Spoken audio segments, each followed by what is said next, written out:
এটা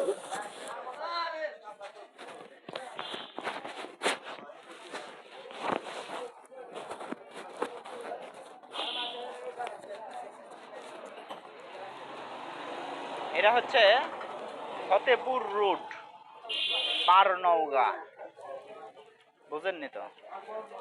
কারণ আপনার সেই বয়সটা হয়নি এখনো, বুঝার বয়সটা হয়নি। কোনো মতে চুল কিছু পাকিছে আর দাড়িটা পাকিছে আর মুছটা একটু পাকিছে, মুছের নিচেও পাকিছে, কিন্তু বোঝার বয়স হয়নি। কি বোঝেন না তাও বোঝেন না, যে আপনি বোঝেন না কি কথা হচ্ছে কথা না।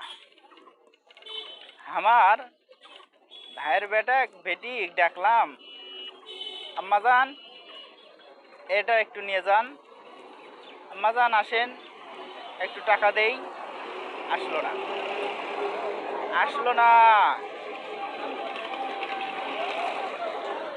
আসে না।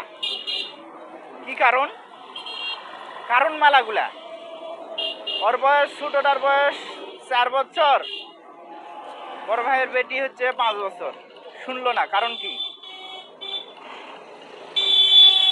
কারণ অনেক, বলতে গেলে অনেক কারণ।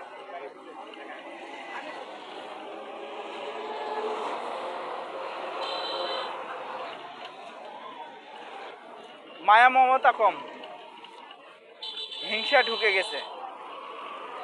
2টা কারণ। হিংসাটা ভালো কোনটি থাকে? পরিবার থেকেই শুনিছে যে অমুক খারাপ, এই খারাপ, ওই খারাপ, গালাগালি, রাগারাগি, হিংসা, বিদ্বেষ, ঘৃণা, এগুলান আলোচনা হয় না? শিশু মনে ওগুলান অলক্ষেই প্রবেশ করে যায়, স্থায়ী হয়। আর একটা বিষয় হয়েছে যে মায়া মমতা বাপের থাকলে বাচ্চাদের তো স্বাভাবিকভাবেই থাকবে। আর একটা চূড়ান্ত সত্য হচ্ছে নিজের সওয়াল নিজের সওয়ালই, পরের সওয়াল তো আর নিজের সওয়াল হবে না। ছোট সওয়ালটা বাপের ডাকার জন্য এমনি ডাকে, আব্বু কই, এমনি জানে বাপ কাছে নাই, এমনি ডাকে।